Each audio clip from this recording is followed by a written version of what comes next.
Hello Three Alliance Fam! Lipat para sa Pangarap Moments. Nandito tayo ngayon sa airport para saksihan ang huling pagtapak ni Abigail sa Pilipinas. Ang pangarap ay isang pangyayari sa lahat at binibigyan tayo ng lakas ng loob na magtiyaga at pagbutihin ang ating buhay. Ang pangarap ay hindi lamang para sa trabaho, ito ay mahalaga din sa ating sarili dahil ito ang nagiging inspirasyon natin sa buhay na ito.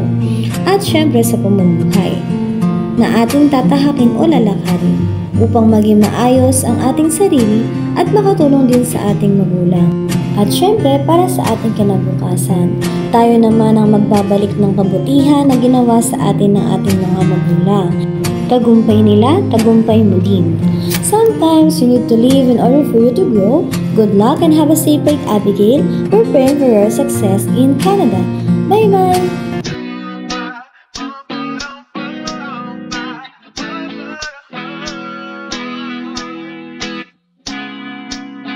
Hey, ba ba da ba do, ba